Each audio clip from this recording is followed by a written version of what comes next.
Fala galera, bem-vindos ao Anquilo Podcast. Então, se você deseja aplicar os ensinamentos do esporte na sua vida, na criação dos seus filhos, seu lugar é aqui. Hoje eu estou com a Dani de novo, sempre com a Dani, e com o Sensei Fernando, né, da Luna. Estamos aqui, mais um programa. Hoje nosso convidado super especial é o Sensei Fernando Catalano Calleja. Ele é professor de judô, ele é o mestre de judô da Luna, nossa filha. Então é muito especial tê-lo aqui. Além disso, ele é formado em Educação Física, com especialização em Fisiologia aplicada ao exercício pela Unifesp. E ele é Kodansha, é dessa forma que fala? Certinho. Kodansha da Confederação Brasileira de Judô e da Federação Paulista de Judô. Sexto Dan, que é a continuação da graduação da faixa preta. Sexto Dan. Sexto Dan. Coisa não. Muito prazer tê-lo aqui conosco para esse papo hoje. Muito obrigada por ter aceitado o nosso convite.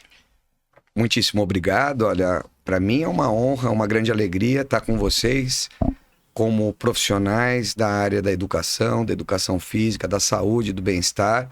Não só profissionais, mas também exemplos, porque vocês praticam e também educam a sua filhinha a praticar, né? O que a gente mais deseja para essa sociedade, que o esporte traga saúde e também traga valores para que eles tenham mais oportunidades, né? Como a gente já havia conversado, que tenham mais essa coragem de enfrentar os seus desafios. Isso. Eu sempre começo aqui o nosso programa com uma frase, e dessa vez eu busquei uma frase que inclusive veio na última diploma de graduação da Luna, uma frase do mestre Jigoro Kano, que diz: somente se aproxima da perfeição quem a procura com constância e sabedoria. E dessa forma eu quero iniciar o nosso papo aqui, porque eu sei que o Sensei Fernando, ele tem o judô na família dele. Ele foi o pai dele, na verdade, foi um dos fundadores do judô dentro do Clube Círculo Militar, né? Sim. E ele e a irmã dele são atualmente os professores, os senseis que dão aula lá. E eu queria que ele falasse um pouco sobre essa questão do judô na família, como que isso representa para ele, para depois a gente seguir com esse papo. Ah, pontapé inicial maravilhoso, porque, como você falou, né? Eu, minha irmã, minha família, a gente faz do judô a nossa história, a nossa vida. Fomos amamentados no tatame, né? Porque meu pai é professor, então a gente teve uma criação dentro dessa filosofia de vida que traz disciplina, que traz educação, traz respeito, boa postura, que realmente forma seres humanos mais preparados para um convívio com a sociedade, né? Traz esses valores de justiça, ética, para qualquer setor que você vá seguir na sua vida. Então, a minha carreira, ela começou como atleta. Eu defendi o São Paulo Futebol Clube durante muitos anos, conquistando títulos regionais, estaduais, nacionais. E cheguei à parte acadêmica, à parte da pedagogia, aos 25 anos, onde eu comecei a realmente me aplicar mais aos estudos para poder atender as necessidades dos meus alunos, dos pais dos meus alunos. Mas é isso, né? A máxima do Sensei Jigoro Kano diz isso.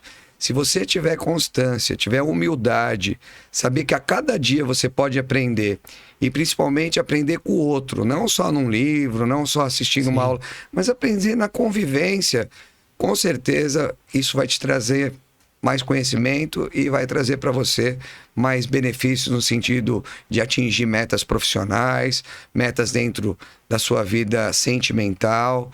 Ou seja, o judô... É formação, né? É formação, perfeito. Exatamente. E eu queria também ainda saber um pouquinho, porque eu li um pouco sobre isso, o que significa esse ser um Kodansha, né?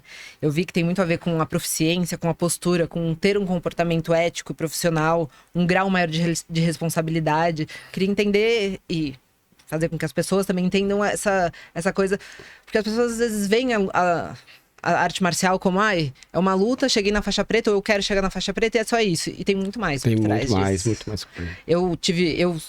Eu sou do Taekwondo, eu sou faixa preta no Taekwondo, e o meu mestre, ele sempre falou, a faixa é só para amarrar o uniforme.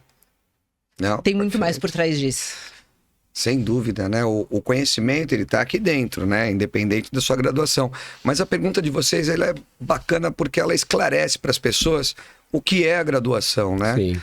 Porque o judô, ele inicia com a faixa branca. Então, a cor branca, ela simboliza isso. Ainda você está cru, você está sedento pelo conhecimento, você quer preencher esse vazio com o conhecimento, por exemplo, de golpes, depois da história, depois da filosofia, dos valores. Então você tem um grupo Dangai. O grupo Dangai são as faixas coloridas, que vai da branca até a faixa marrom.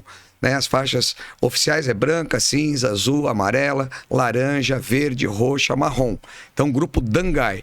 Aí, quando você termina esse grupo, você está na faixa marrom, você não recebe mais essa graduação dentro da academia. No círculo militar, eu só até marrom. Para fazer o exame de graduação da faixa preta, você já tem que cumprir vários requisitos da federação. Você tem que fazer curso de ética, filosofia e história do judô. Você tem que fazer um curso de Nage no Kata, que é uma apresentação. Você tem que fazer um curso de Gokyo, que são as técnicas propriamente ditas.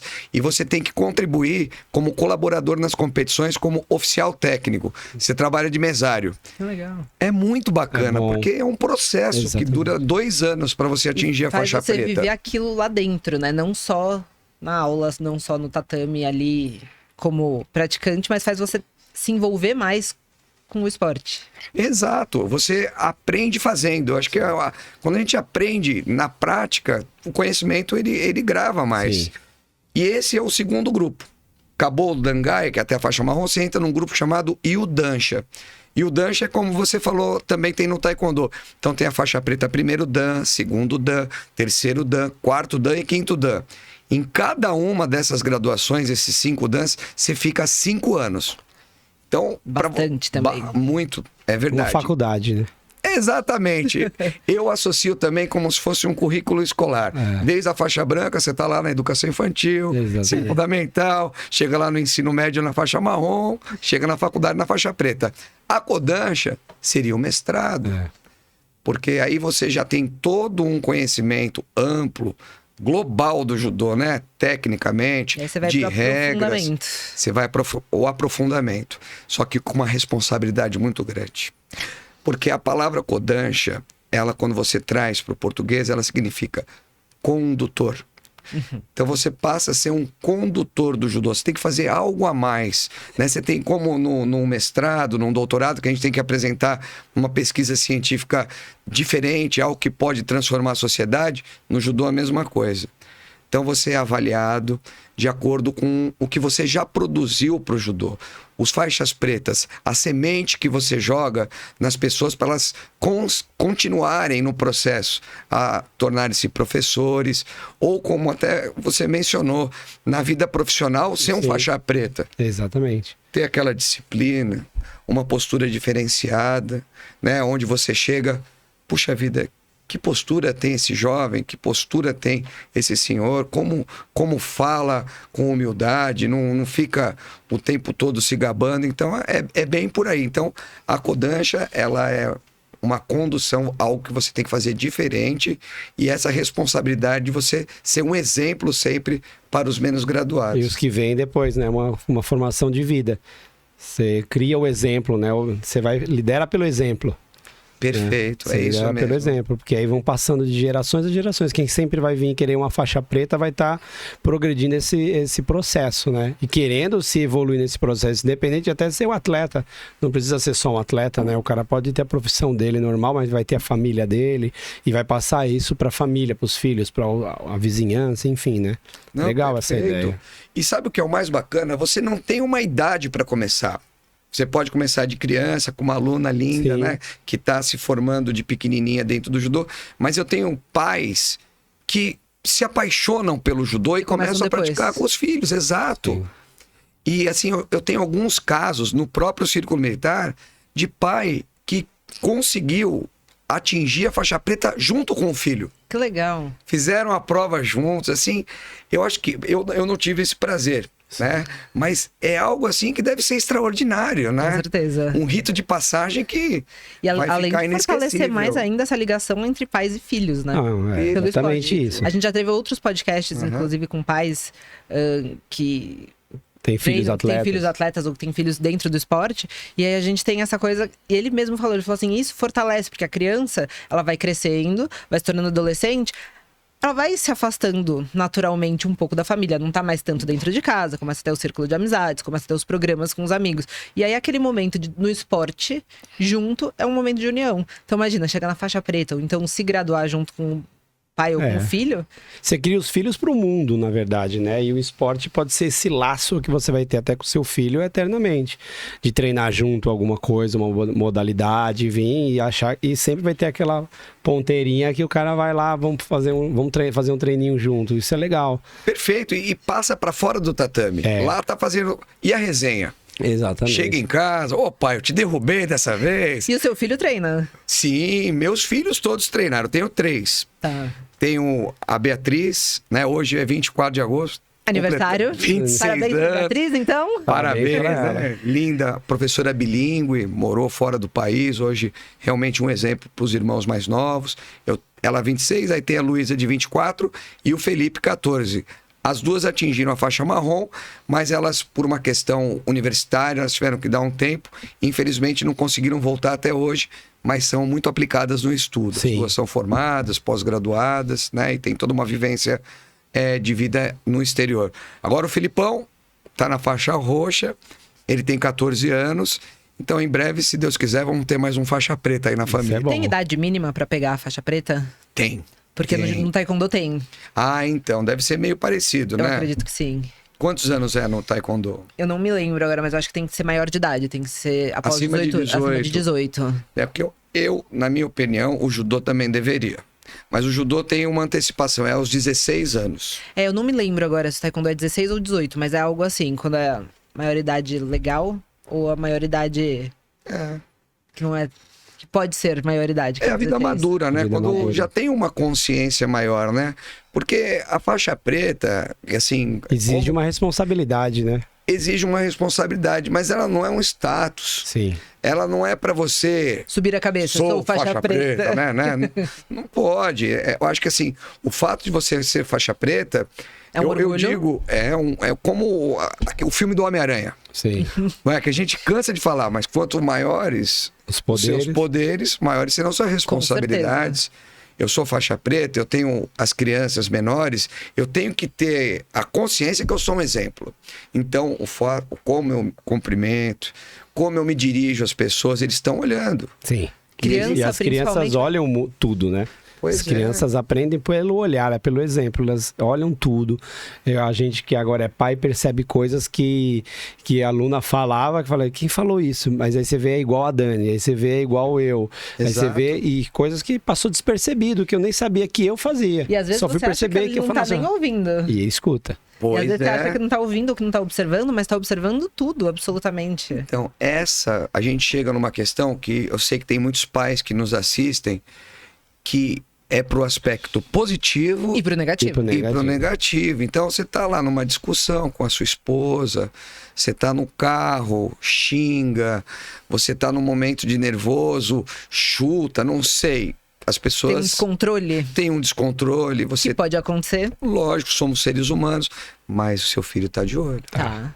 O que você come, o que você bebe, o que você você faz. veste. Exato. A sua atitude perante as outras pessoas. É o educar, né? É. Global. Exato. Isso é o mais importante do esporte, né? Que a gente sempre bate na tecla, exatamente. Em qualquer tipo de modalidade, né, de vivência, você vê que a formação é isso. Você vê pais com uma postura diferente em prol do esporte, atividade física e saúde, né? A gente já falou em inúmeros programas aqui sobre isso. E também na postura do dia a dia, de ter, né, e principalmente as artes marciais. A maioria te, né, ensina a você ter controle, né, evitar confrontos desnecessários por certas coisas, Exato. prestar atenção nos outros, na segurança dos outros e tudo, né? E eu acho que isso é uma barreira importante que vem sendo quebrada, né? Porque muitas vezes você ouvia de pais, às vezes de pais, pelo menos antigamente, não sei se hoje continua tanto assim, não vou colocar meu filho numa arte marcial porque vai torná-lo violento. E pelo contrário. Exato. Pelo contrário, eu queria até que você comentasse um pouco sobre esse assunto, porque muita gente, pelo menos na época que eu fazia, mas o pessoal que faz arte marcial é violento. Não, isso vai depender muito do mestre que você tem, do sensei que você tem. E por isso a importância dessa seleção na hora da faixa preta. Porque a partir do momento que ele é faixa preta, ele pode estar lá dando aula. Exato. Sim. Ele vai se sentir já como um grande conhecedor. E Né? a arte marcial, ela não é a violência. É o contrário. Você tem um Perfeito. confronto, mas não é um confronto violento, entre aspas. Não, sem dúvida. Então, os pais, eles, assim, digo como pai, devem procurar uma arte marcial, um esporte de luta, principalmente o judô, hein? Sim. Para Sempre. ser um parceiro na educação do seu filho. Porque o judô vai trazer os benefícios físicos, de força. Você vê, a criança faz força o tempo todo, Sim. força isométrica, força dinâmica. Então, realmente ganha um corpo de atleta. O judô vai trazer benefícios no modelamento do caráter do seu filho. Ele vai saber ganhar, ele vai saber perder, ele vai adquirir coragem para enfrentar, é um esporte individual, ele vai ganhar autoestima. Se é uma criança agressiva, ele vai descarregar aquela agressividade ali na aula, ele vai lutar, vai entender que pode lutar. Lógico que pode, é legal lutar, com regras. Sim. Com regras. Com regras. Com regras, importante. E o que vocês dois colocaram e que não passou desapercebido para mim, respeitando a integridade física do outro. Sem dúvida. Eu vou derrubar, eu vou imobilizar, eu vou aplicar uma chave de braço, um estrangulamento, mas me preocupando que eu tô com um colega, com outro ser humano, eu não quero machucar ele. É a técnica que tem que prevalecer, não a violência, E ao né? A mesmo brutalidade. tempo, e ao mesmo tempo vai te dar uma ferramenta, caso você precise, infelizmente, que pode precisar em algum momento, Sim. se utilizar Sim. disso numa autodefesa. Essa é uma segurança para os pais, porque a criança, ela aprende a se defender, né? Você vai adquirindo conhecimentos no judô até chegar a uma faixa etária, eu não sei se vocês chegaram a acompanhar algumas aulas minhas de defesa pessoal mesmo, que é o Goshinjitsu no judô. Então você aprende a defender contra socos, chutes, agarramentos duros mesmo, até no solo, né? Contra instrumentos, bastão, faca. Não que você vai ter que usar isso, Sim. mas Mas se você você treina precisar- como técnica, sim. Você tem uma ferramenta Tem extra. essa ferramenta. Nada é instintivo na vida, por mais que queira, né? Ser instintivo, se você não treina isso, né? É tipo um cão de guarda, né? A gente tem 2 Rottweilers, né? E eu pesquisei na época, porque a Dani nunca tinha morado em casa e a gente foi... Eu era mais de casa e aí ela ficava assim, eu falei, não, a gente coloca um cachorro aí, tá tranquilo e vamos. E aí fomos, né? Eu gosto muito dos animais, tudo você vê. Então tem aquela coisa, você pega um Rottweiler, né? Naturalmente é um cão de guarda. Sim. Mas se você não treiná-lo para essa experiência, ele não vai ser um cão de guarda. Não é porque ele nasceu para isso, né? Então o treino vai servir para isso. Então você vivencia essas coisas, não é que você vai precisar usar, mas você já sabe. Você às vezes não fica nem seguro, nervoso numa hora, já vivenciou isso, tem essa Exato. experiência. Tudo você tem essa experiência, né? E o esporte ensina muito essas coisas, derrota, vencer os medos, você acaba superando cada dia mais, né? Você vai, pô, eu nadei muito tempo, agora teve um incidente ali de maratona aquáticas, tudo no meio do cross, mas passei para muitas pessoas, assim, né? Que quando eu trabalhava em academia, iam para a maratona aquática. O cara nadava super bem. Mas quando colocava a cabeça dentro do mar ali, tomava uma onda na cabeça, você via o olho de espanto ali, aquele medão, né? E você, não, vamos, calma, vai tranquilo, sente a água, sente a temperatura. Aí o cara já vivenciou aquilo, então já não é um trauma mais. O cara sabe que ele consegue. Opa, me superei. Eu tive medo naquele momento, engoli um pouco de água, mas continuei respirando. Até no clube lá com a Luna, a gente tava brincando de ficar debaixo d'água. Aí ela prendia o ar e subia, né? Eu falei, não, Luna, mas para você afundar, você tem que soltar o ar. Mas eu vou morrer? Não vai morrer, porque não é o ar que você já tá respirando ali, né? Você vai soltar o que você prendeu no peito, para você afundar, né? Eu falei, uma bexiga. Perfeito. Você ficar cheio d'água, você vai subir. Cheio de ar, você vai subir. Então solta, você vai ver que você vai continuar, mas tem que ficar tranquila, respirando devagarinho, sem muito movimento. Aí você percebe que você vai ficar debaixo d'água um tempo. E ela conseguiu até ficar, já tô ficando mais tempo ali. Conta quanto tempo? Mais tranquilidade. Então, uma experiência. Por exemplo, uma criança cai numa água, vai ficar nervosa. Engole água, não sei o quê. Então, o esporte vai ensinando em várias formas isso, né? E essa sequência de arte de defesa pessoal é imprescindível. Ainda mais para morar em São Paulo, nos dias de hoje. A gente não vai carregar o filho a vida inteira no carro com a gente, né? Vai começar a andar sozinho de ônibus, vai começar... Na minha época era diferente. Exatamente. Né? E surgem muitos conflitos no currículo oculto que a gente não acompanha dos nossos filhos. Então, eles têm uns amiguinhos... que um gosta de cutucar o outro, Sim. gosta às vezes de dar um apelido, algo que machuca. E ele não vai te contar, às vezes ela não vai contar para vocês, mas vai ficar machucando ela. Sim. E se tiver essa segurança, né? Essa autoestima, vai saber se defender com as ferramentas, como você falou, com as ferramentas que se adquire nos esportes. E sabe uma coisa que eu sempre digo também? Você chega lá numa fase difícil da vida, que é aos 17 anos. Que é o vestibular. Vestibular. Sim. Quem serei eu agora, né? Não, e numa idade que você... Às vezes você não se sente tão pronto, né? Porque as pessoas colocam aquele peso, tipo, você escolhe o que você vai fazer pro resto da sua vida. Não, calma, meu Deus, o resto da minha vida eu tenho só 17 anos. Bota um piano nas costas do adolescente. Eu acho que assim, eu digo judô, mas vocês que são esportistas vão pensar como eu.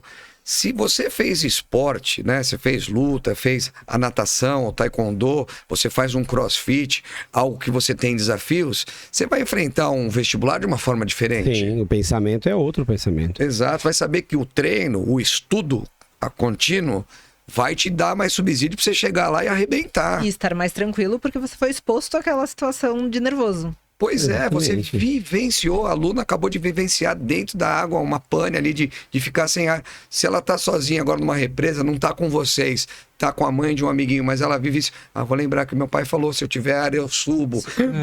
Então, são coisas que realmente educam. E o esporte, a sequência de esporte, o cara para tirar a faixa preta, tem uma sequência de coisas, então ele entra no processo.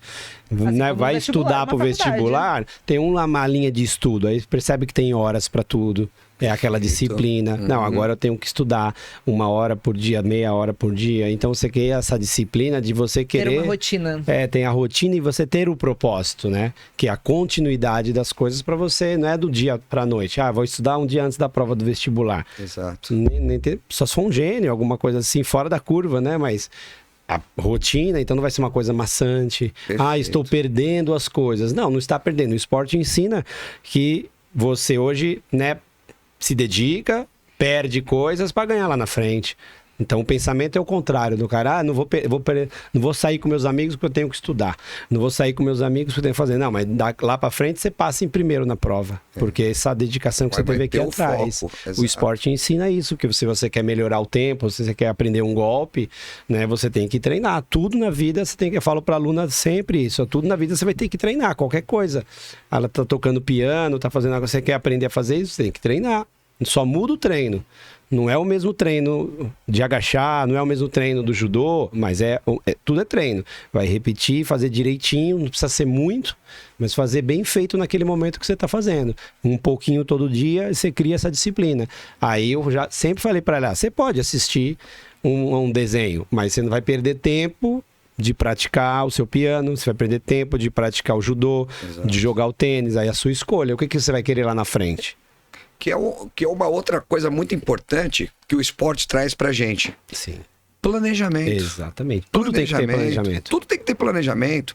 O objetivo tem que ser claro, as suas metas, como é que eu vou atingir essas metas, o que eu tenho que aprender. A visualização do futuro, né? Você sabe onde você quer ir.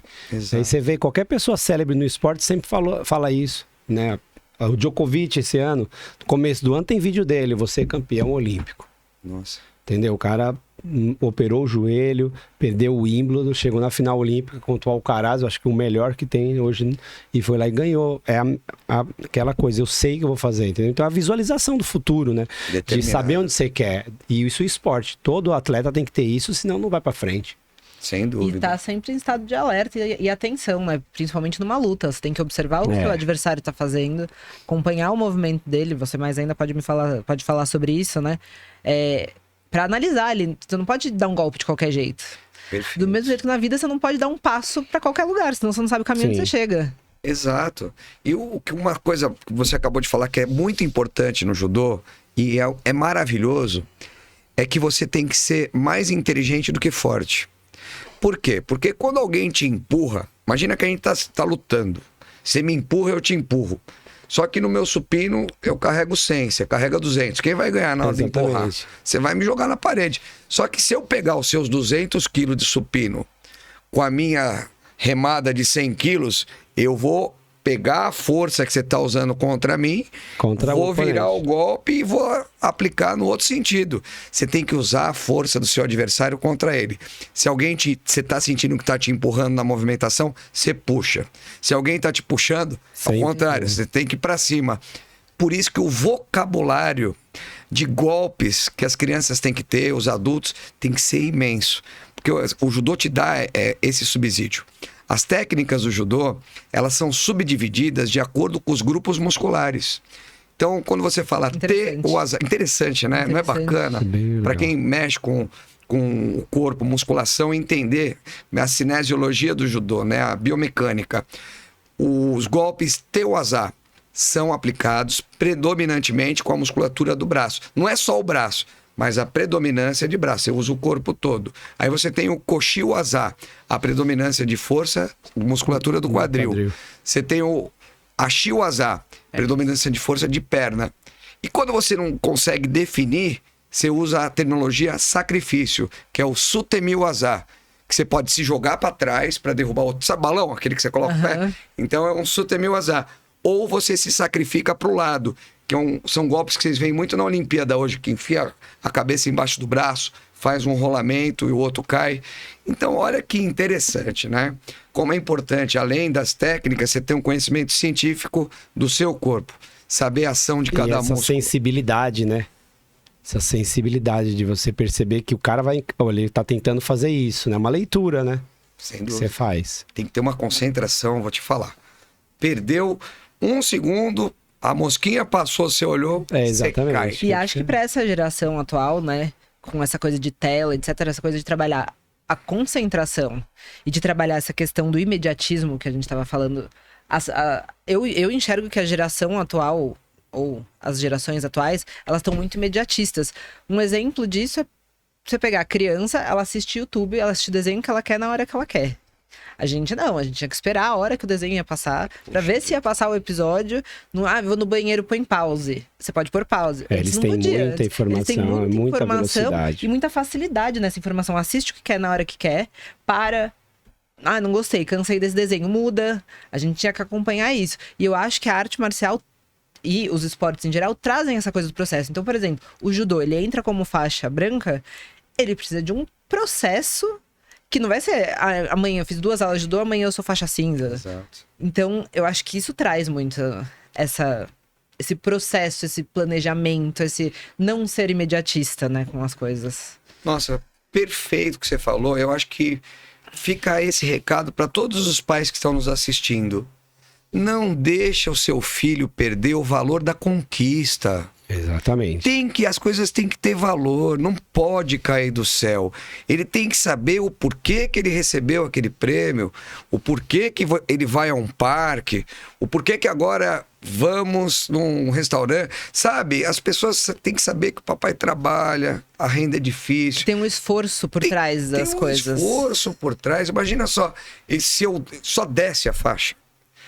Então a gente submete a criança a um exame de graduação. Sim. A aluno outro dia falou pra mim, saindo da aula de judô: ai, mamãe, eu tô cansada de só apanhar. Aí eu falei: filha, é assim, luta, qualquer uma. Você primeiro tem que apanhar pra você aprender a bater. Exato. É básico isso. Você não vai conseguir sair batendo em todo mundo toda hora. E mesmo quando você já souber, ainda vai ter hora que você vai apanhar.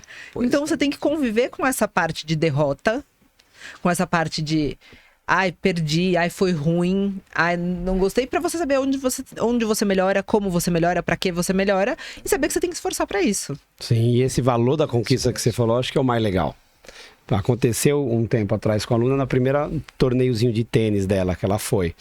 Já chamou, eu falei, vamos, né? Tava começando o tênis e aí ela perdeu todos os jogos.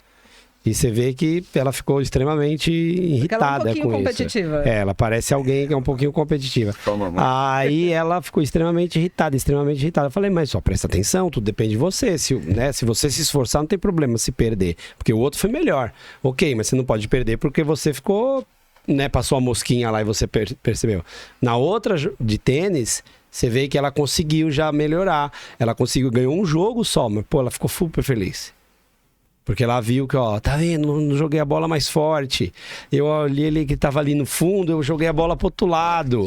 E, consegui ganhar, fiz mais pontos, entendeu? E perdeu, eram 5 joguinhos, ela ganhou um, perdeu os 4.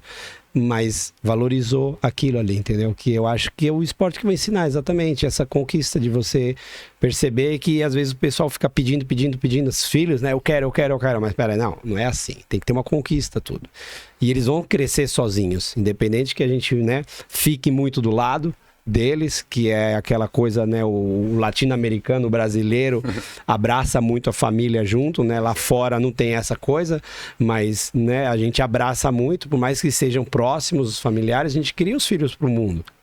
Para eles andarem sozinhos, não precisar ligar pra gente porque aconteceu alguma coisa. Né, só para fazer coisas boas, né? E o esporte vai formando isso, né? Porque vai criando aqueles exemplos, aquelas dificuldades e mais cedo ou mais tarde se associa uma coisa dessa, né? Não, e o que você falou, uma coisa assim, que a gente também não pode deixar passar. Você não pode perder para você mesmo, né? Então, enxergar, a gente erra. O erro, ele é nosso amigo. Você não tem que... errou, eu vou esquecer o meu erro. Não, pega o erro. O que foi que eu errei? O que eu fiz? Por que eu caí assim?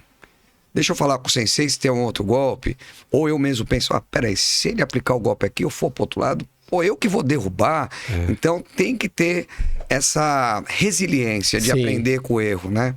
As pessoas, às vezes, têm medo de avaliação.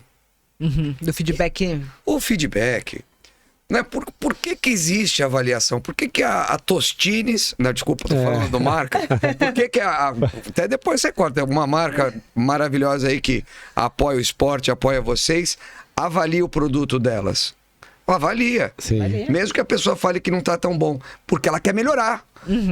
A avaliação existe para as pessoas melhorarem, enxergarem que ponto elas estão, aonde está a falha, para seguir adiante. Se deu tudo certo, então vamos fazer uma avaliação mais difícil. Sim, exatamente. Vamos partir para outro desafio. Aqui já tô bom. Eu tô legal. Exatamente. Não é importante a avaliação? Sempre para frente, sempre ter. para frente. Avante. Exatamente.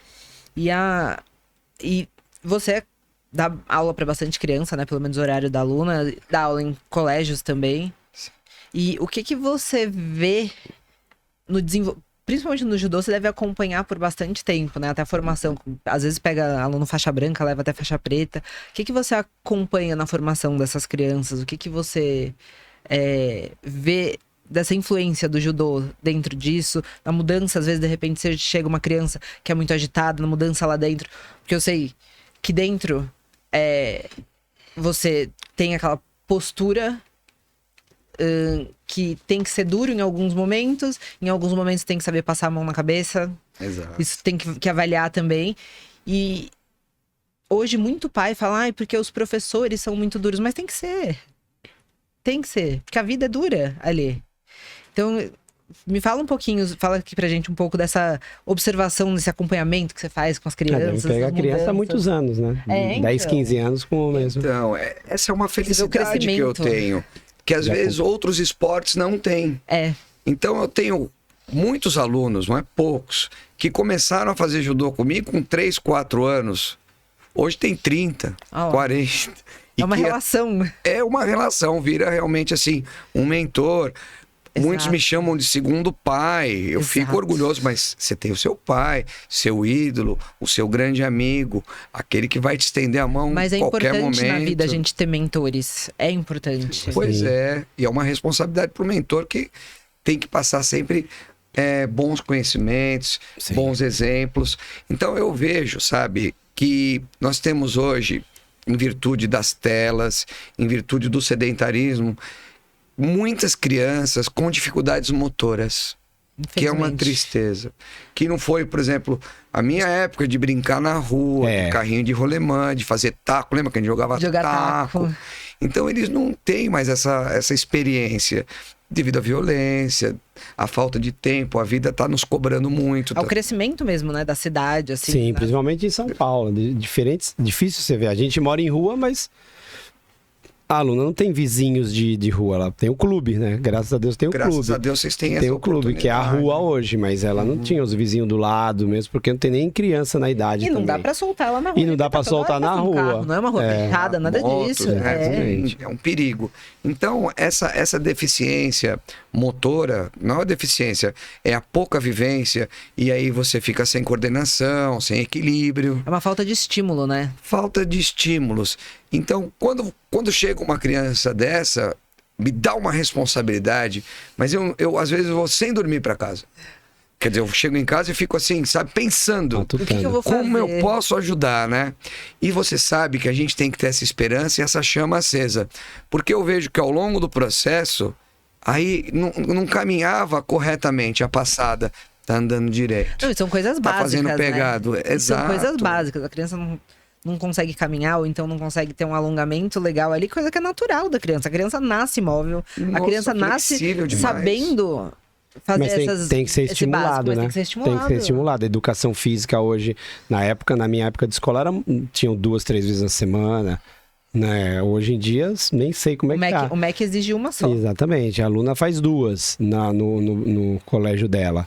Né? Mas associado também com uma natação, então era uma vez. Então a gente brincava muito na rua, subia muro, ia jogar bola, né? Tinha campo perto, mesmo em São Paulo. Eu sempre vivi em São Paulo aqui, né? Morava ali no Jardim da Saúde, mas brincava ali onde nem tinha um shopping, tinha um terreno baldio, você pulava. Plaza, né? Exatamente. Uma praça linda. E aí sempre tinha um monte de coisa. A gente jogava bola lá embaixo, na Tancredo Neves, e saía andando. Descia a rua, ia lá, o Tancredo Neves, tava avenidona. Vocês sabem, meus amigos, o seguinte. O profissional da área da educação física precisa ter a consciência que é ele que tem que assumir esse papel na sociedade. Hoje em dia, com certeza. Ele tem que assumir, ele tem que ter uma proposta político-pedagógica dentro da sua escola que transforme a educação física num componente curricular tão importante quanto matemática, português. Por quê? Porque ali, na nossa prática, ele vai estar aprendendo, além dos movimentos, os valores. Sim. Valores que vão ajudar, vão contribuir depois dentro da sala de aula. Lá no colégio em que eu trabalho, a gente tem uma proposta de verticalidade, o Colégio Émilie de Villeneuve, que vai desde a educação infantil até o ensino médio. A gente tem uma verticalidade mesmo de conteúdos, verticalidade de experiências que essa criança vai ter até o ensino médio, que ela chega preparada para monitorar no ensino médio as suas atividades físicas diárias. Legal. Alimentação, trabalho para ganho de massa magra, Sim. trabalho aeróbio. Eles conhecem isso. Isso é muito legal. Ele já falou no episódio da Andréia, né, eu acho, de nutrição, que hoje o adulto, até os meus alunos ali, o adulto não sabe nem montar um prato de comida, não sabe diferenciar carboidrato, não sabe diferenciar o que precisa comer, né? Tem aquela vivência que dieta é uma tortura, né? Não sabe ver isso e poderia ser ensinado isso na escola, né? E o professor de educação física, ele consegue ter esse papel, porque vai colocar o moleque para jogar handball, futebol, não sei o que, fala, ó, tem que treinar, tem que, né, o que o esporte leva, né, a competição leva um propósito e dá uma dedicação. A criança tem um time de futebol para jogar lá, na minha época tinha Copa da NAP, agora tinha um monte de coisa. Aí você se preocupava, juntava com o treino, porque você quer representar a escola, porque você quer fazer um monte de coisa, e isso constrói um hábito. Né? Eu fico falando para os alunos que é tudo questão do hábito, não precisa fazer muita coisa, mas crie o hábito das coisas, que depois vão sendo coisas mais fáceis. Então ache um propósito, eu não quero fazer essa competição, não sei o que, mas você cria um propósito. Dificilmente uma pessoa vai tomar por iniciativa própria e vai falar que, não, é saudável, eu tenho que fazer, é importante, eu tenho que me dedicar. Não, tem que ter um propósito. Você estuda bastante, por quê? Vai ter o vestibular no final do ano, vai ter a prova daqui a 2 meses, eu vou ter um exame de faixa, vai ter a competição tal. são mini propósitos que vai fazer a pessoa ir guiando, né? E vai subindo, vai subindo. Então, quando eu entrei na faculdade, na Fefisa, antiga Fefisa, era... Santo André. Exatamente, era a profissão do futuro. A gente ia salvar vidas, né? Hoje em dia, nada mais específico do que isso, né? Com tanto de doenças, né, que a pessoal, pelo sedentarismo tem, não é nada mais evidente do que o profissional de educação física, mas ainda entram muitos professores que não chamam essa responsabilidade. Exato. Uma das coisas muito bacanas, dando um exemplo, eu sou professor de educação física 7º ano, 12 anos de idade. Uma vez ao ano, eu desço a serra, a antiga Estrada Velha de Santos. Sei, a gente desce a pé. Mas não só pela descida, pelo exercício físico, a gente alonga antes, tal, faz essa descida, mas para eles aprenderem a monitorar a frequência cardíaca. Que legal. Para identificar em que grau o condicionamento físico dele está. Então eles iniciam, eles fazem a medida no steady state ali para ver como é que está esse repouso. A gente faz a caminhada, chega na metade, paramos, cada um mede de novo e com relatório. Pega, faz o relatório até identificando como tá. Ah, tô ofegante. Não, tô me sentindo bem. Posso ficar mais horas caminhando aqui? Não aguento mais. Tá dando cano. E aí no final, tem uns até que no final dá uma corridinha. Uma corridinha, é lindo. Eu acho que, na verdade, as pessoas acabam esquecendo que o propósito maior que elas têm que ter em relação a essa coisa de atividade física é a saúde delas mesmas. Porque assim, eu tenho um propósito, eu preciso passar na faculdade, ou qualquer coisa do tipo. Eu tenho que estudar muito, ou eu trabalho muito, e esquece que sem ter saúde, sem estar com o corpo e a mente, que também o exercício físico, a atividade física ajuda, você não faz nada. Sem saúde você não consegue nem trabalhar, estudar, nem nada. Então eu acho que as pessoas esquecem que o propósito maior delas tem que ser esse. Então assim, por que eu quero estar bem? Eu gosto de competir, eu pessoalmente. Mas eu quero estar lá com a minha filha, cuidando dela, carregando ela no colo, segurando ela. E quando ela tiver filhos, eu quero conseguir fazer a mesma coisa com meus netos. Exatamente. Então você vai pensando a longo prazo que você precisa dessa saúde para você viver. Para viver, não só viver vida, mas para você conseguir fazer as outras coisas que você pretende E seu corpo dia. É sua casa, né? Você vai cuidar da sua casa. Hoje em dia, mais do que nunca, você vai atingir os 100 anos com uma facilidade incrível aí, né? Hoje qualquer pessoa, hoje qualquer pessoa vai aos 80 anos com certeza. Qualquer não. Né? Não, mas você, mesmo sendo uma barreira dos 60 já foi passada há muito tempo. Pois é. Né? Então, você tem que se preocupar com esse tipo de coisa porque você vai ver. A própria previdência aí, exatamente. A previdência já está quebrada exatamente por esse motivo. Exatamente. Eu vou fazer 45, no mínimo eu tenho mais 40 anos de vida. O que eu vou fazer com 40 anos? Pois é. Entendeu? Só trabalhar? Não, é toda a minha vida, desde pequenininho. É o dobro aqui, ó, pra frente. E provavelmente eu vou passar mais. Hoje em dia é normal. Então as pessoas não prestam atenção nisso, né? E aí, depois a conta chega por pequenas atitudes lá. O papel dos pais, da família, a obrigação a colocar os filhos para fazer um esporte, para fazer alguma coisa. Devia estar entre as obrigações. Tá em lei, né? Em lei. Tem que colocar na escola, né? E aí vai. A lei da educação tem que fornecer também essa... Então, porque isso é uma educação. Antigamente tinha muito apoio também, né? Do governo, assim. Eu fiz natação, mas não... Escolinha de natação, mas participei no Ibirapuera, nadei no antigo parque da cidade ali, onde é o Centro Olímpico, lá, eu acho que é Mané Garrincha agora o nome. Tinha muito disso, de práticas esportivas de várias modalidades, né? Hoje em dia, o pai tem que desembolsar o dinheiro, né? Tem que ser um sócio de um clube, né? Vai pagar uma escolinha de natação ou judô. Geralmente na escola tem a natação e o judô como extra, né? Aí o cara escolhe, mas tem um investimento. Antigamente você ia lá, andava de ônibus, tinha uma facilidade maior. A mãe me ensinou umas 2 vezes ali para eu ir de ônibus, eu saía lá do Jardim da Saúde e até a CD com ônibus, 9, 12 anos, entendeu? Sozinho. Você vê que hoje não, aí o pai já tem que levar, porque, né, antigamente o que o cara ia fazer? Ia tirar meu boné, entendeu? Não era diferente, entendo que é diferente em toda a situação, né, e o podcast está aqui para isso, para saber o investimento real, que é legal. Você vai gastar dinheiro com outras coisas, vamos efetivar o que você quer para o seu filho. Eu acho exato. Desculpa, só veio uma palavra em mente que é uma coisa que me move. Eu acho que a gente tem que ter a nossa fé em ação e que a nossa fé tem que ser superior ao nosso medo, Sem dúvida. né? Ela é antagônica ao medo. Então, que os senhores pais percam mais esse medo, deem mais autonomia às suas crianças, acredita nele, acredita no seu filho, dá uma oportunidade dele mostrar que ele pode, né? Se quer ir Cria devagar, confiança. cria confiança de ir para a escola, às vezes andando, atravessar uma rua, tem pai que não... Que a criança nunca teve essa oportunidade de andar de metrô, Sim. Se você pegar tem um medo, ônibus, você tem né? ferramentas pra criar isso. Então, por exemplo, eu tenho medo que minha filha ande sozinha na rua. Coloca ela num judô, coloca ela num esporte que vá trazer ferramentas que possa Que fazer eles com também tenham que eles coragem. também tenham a coragem. Porque, como o Luiz falou, você não vai ficar a vida inteira andando com ele A de mão aluna já dada. foi no metrô, no Coringão, né? Olha, Metrô cheio, ela adorava. ficou mais educado. Ficou mais, né? E vai nos jogos, certeza. adora. Ela não quer nem de carro. Quando ela vai, eu levo de carro, é porque eu não quero carregar ela no colo, porque depois ela dorme, né? Né? Aí fica Tá mais lá. uma mochila. Mas fica uma mochila pesada, né? Pô, mas ela vai de metrô também, vai nessa vivência. Acho que são coisas que o esporte constrói, né? A gente brinca do futebol, mas tem uma parte da criação também, né?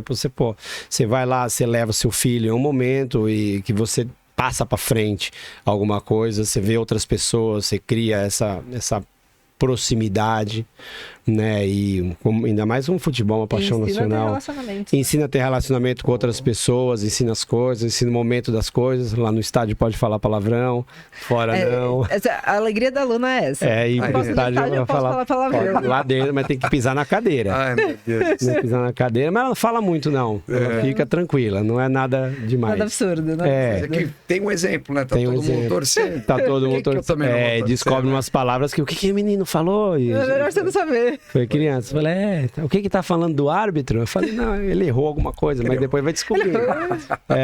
Tá E certo. assim vai. Bom, então a gente tá chegando no final do programa. Queria que o Sensei Fernando agradecer primeiro, né, a presença dele aqui e que ele deixasse uma mensagem para as pessoas em relação ao judô, em relação à atividade Além de física. todos o que façam ele judô, né? Olímpico, faça tá o aí. judô, porque a aluna já Eu ficou gosto assistindo da bastante. Olimpíada, já cai pra Olimpíada. Então É. já temos mais uma Fomos bem. empolgação ali. Não, foi um ano maravilhoso para o judô nos Jogos Olímpicos, mas eu queria encerrar essa nossa conversa amiga, dizer para vocês que o nosso bate-papo aqui, para mim, foi muito produtivo. Eu aprendi muito com vocês. Espero ter trazido bons conhecimentos a quem nos escutou. Sem dúvida. O que vocês falaram foi muito bonito e muito importante para todos que nos escutaram. Eu estou dizendo como pai que eu gostei muito do que eu ouvi de vocês também. Muitíssimo obrigado pelo convite, fiquei honrado. A mensagem que eu deixo a respeito do judô é a seguinte: quando o sensei, professor doutor Jigoro Kano, ele criou o judô, ele colocou 2 princípios, né, para todo praticante de judô que tinha que colocar não só dentro do tatame, mas na sua vida. O primeiro deles chama-se Jita Kyoei. Jita Kyoei é amizade e prosperidade mútua. Eu só vou crescer se o outro crescer. Então, que a sociedade enxergue isso, né? Que as pessoas sejam menos egoístas e que procurem entender que o bem tem que ser coletivo. Quando for bem para todo mundo, eu também estou bem. Exatamente. Não adianta um também, não é verdade? E uma comunidade toda está sofrendo. Então, vamos tentar enxergar isso. Ano político, ano eleitoral, que as pessoas tenham consciência em quem vão votar. Sem Né? dúvida. Pessoas que pensem no bem coletivo de todos, não só de uma classe ou de outra e assim por diante. E o segundo princípio que o Sensei Jigoro Kano nos colocou é a máxima eficiência de corpo e espírito, o uso racional da força, ceder para vencer. Então, em momentos que você estiver nervoso, estiver em desespero, calma. Se a pessoa está vindo com violência para cima de você, vem xingando, se você xingar igual, aquela violência vai crescer. Então tenta ser o mais razão ali da situação, seja adulto, seja maduro. Se você está com seu filho, ensina ele, ó, evita a confusão, né? Se está te xingando, procura um adulto. E é isso, né? Para a gente ter a paz física, espiritual, a gente tem que buscar princípios, essas máximas como do nosso querido Sensei Jigoro Kano. E fica meu grande beijo a todos que nos assistiram Mais uma vez, muito obrigado por estar aqui com vocês. Eu Obrigado. que agradeço. Pessoal, mais um episódio de 1 quilo. Eu vou deixar aqui embaixo anotado o Instagram do Sensei, para quem quiser segui-lo, acompanhá-lo. Ele sempre acompanha as crianças nas competições, mostra o trabalho dele ali também um pouco pelo Instagram e muito ao vivo. É muito bom tê-lo como Sensei da É o Luna. benefício das mídias sociais, É o né? benefício das mídias Você sociais. dá abertura para muitas coisas do mundo que antigamente você não via o que o outro estava fazendo e essas coisas, né? Um melhorando, você melhora, né? Por isso que as pessoas batem recordes. Se fosse só uma pessoa melhor, não, o outro é capaz de fazer. E isso vai fazer com que eu também consiga fazer e melhorar junto. O esporte ensina isso, né?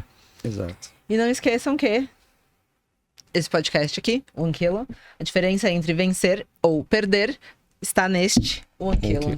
Obrigado. Muito Obrigado obrigada. a vocês. Muito obrigado.